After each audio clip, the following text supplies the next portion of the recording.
Zizi? Baik, terima kasih Nolela. Assalamualaikum dan salam sejahtera. Kementerian Pelancongan Seni dan Budaya MOTEK akan meneliti permohonan untuk membangunkan Logan Langari, Batu Danau Limbang sebagai lokasi atau venue utama penganjuran kejohanan Bot Kawalan Jauh Seborneo. Menterinya Datuk Seri Nancy Shukri menyifatkan produk pelancongan berbentuk sukan atau program tertentu mempunyai peminatnya tersendiri dan yakin mempunyai potensi yang besar untuk dimajukan dalam menggerakkan pelancongan domestik. Ia memang satu produk yang boleh menarik minat mereka yang mempunyai kegemaran. We call it niche tourism.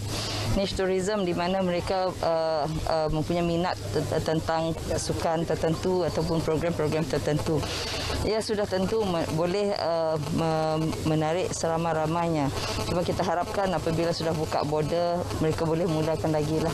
Di mana kita akan berkolaborasi di antara Sarawak Negeri dan juga persekutuan. Beliau menyatakan demikian kepada media selepas lawatannya ke Logan Langari.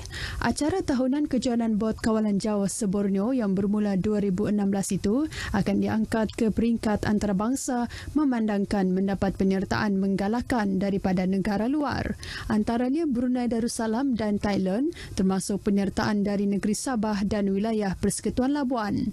Dalam perkembangan lain, Datuk Seri Nancy berkata, MOTEK akan mempergiat usaha untuk membangun Gunung Buddha di Limbang. Jelas Nancy, ianya mampu dikembangkan sebagai satu produk pelancongan utama di Sarawak memandangkan Gunung Buddha yang bersambung dengan Gua Mulu berupaya menjadi tarikan pelancongan. Jelas Nancy, ianya mampu dikembangkan sebagai satu produk pelancongan utama di Sarawak memandangkan Gunung Buddha yang bersambung dengan Gua Mulu berupaya menjadi tarikan pelancongan. Dalam pada itu, Bintulu dijangka menjadi hub untuk penganjuran acara korporat bertaraf antarabangsa memandangkan Bintulu mempunyai banyak syarikat antarabangsa yang beroperasi termasuk Petronas. Pengerusi Persatuan Penggerak Pelancongan Bintulu, Ismawi Ishak, dalam satu kenyataan media memberitahu penganjuran acara korporat tersebut akan memberi kesan terhadap pembangunan sosioekonomi setempat. Jelasnya, industri pelancongan adalah antara penyumbang sektor ekonomi negara dan peluang tersebut mampu dikembangkan ke Bintulu kerana terdapat banyak tempat-tempat menarik yang belum diterokai termasuk aspek sosial, warisan dan budaya masyarakat tempatan Bintulu.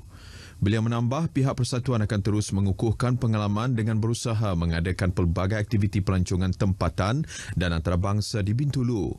Ujarnya, persatuan juga akan menjalinkan kerjasama dengan pemain industri pelancongan di Bintulu dan akan bekerja rapat dengan agensi yang berkaitan bagi memastikan kelestarian pelan perancangan pelancongan Bintulu dapat digerak secara holistik, dinamik dan progresif. Kerajaan negeri menggalakkan lebih ramai usahawan menceburkan diri dalam bidang pertanian dan penternakan menggunakan kaedah yang berasaskan Internet of Things (IoT). Timbalan Ketua Menteri Dato' Amar Douglas Uga Embas berkata ia penting mampu meningkatkan produktiviti dan pendapatan secara lebih sistematik. Now they're using Internet of Things. This is in line with Yama Mohamad, the concept of digital economy development.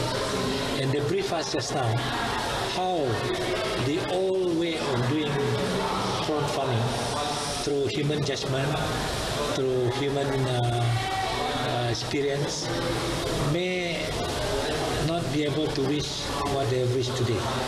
Mengulas lanjut, beliau Dato' Amar Douglas memberi contoh syarikat Seahorse Corporation mampu mencapai perolehan ekspor sebanyak 7.7 juta ringgit dengan hanya menjual udang berikutan peningkatan produktiviti menggunakan sistem IoT.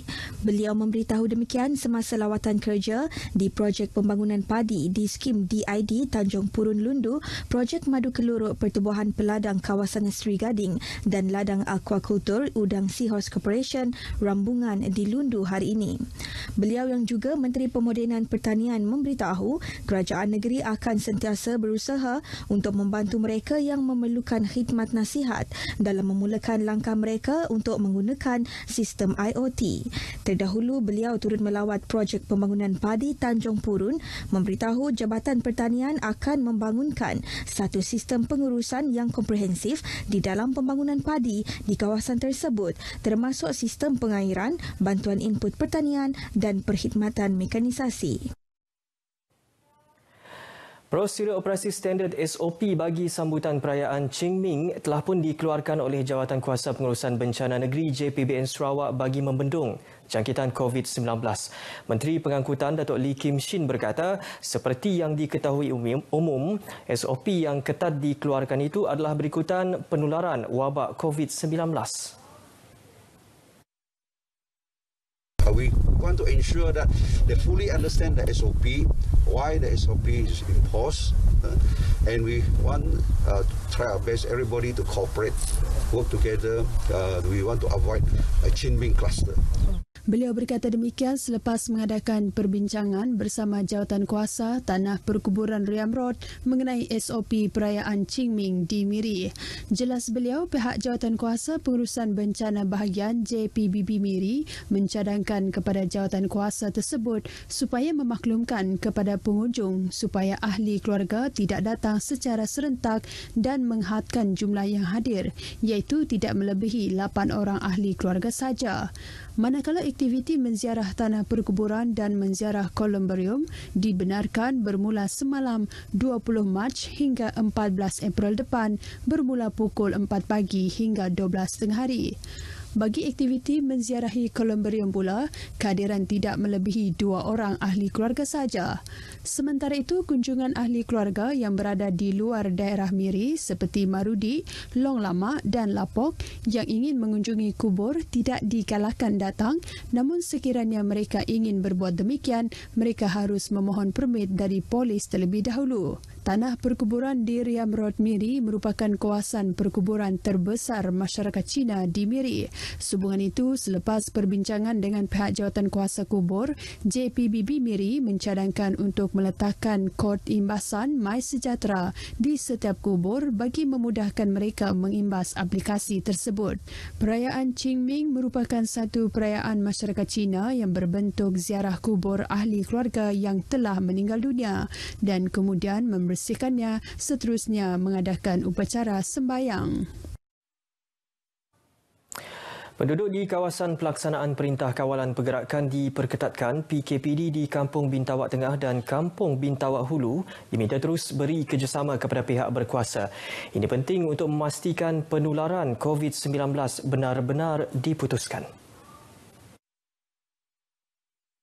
Menegaskan perkara itu, Menteri Muda Hal Ehwal Islam dan Dewan Bandaraya Kuching Utara DBKU, Datuk Dr. Abdul Rahman Junaidi berkata, setakat ini beliau amat berpuas hati dengan kerjasama semua agensi kerajaan serta penduduk kampung terlibat memandangkan tiada sebarang masalah berlaku.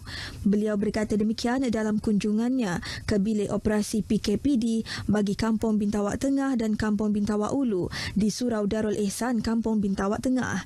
Dalam kunjungannya, beliau yang juga Ahli Dewan Undangan Negeri Pantai Damai turut menyerahkan sumbangan berupa bekalan makanan daripada Pusat Khidmat Parlimen Santubong, Pusat Khidmat Adun Pantai Damai, Jabatan Kebajikan Masyarakat Sarawak dan beberapa organisasi bukan kerajaan.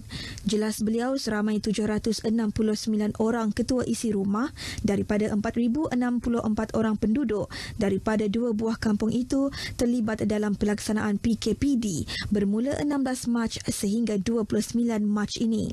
Setakat ini, 50 kes positif telah dikesan daripada kawasan tersebut dan aktiviti pengesanan kes aktif masih giat dilakukan. Sumbangan sejumlah RM126,000 telah diserahkan kepada 6 buah sekolah di Sarike dalam siri jelajah program Back to School. Ahli Parlimen Tanjung Manis Insinyur Yusuf Abdul Wahab berkata, sumbangan tersebut berupa pelitup separuh muka serta pensanitasi tangan bernilai lebih kurang RM53,000 dan RM1,351 keping baucer pelajar bernilai RM67,550.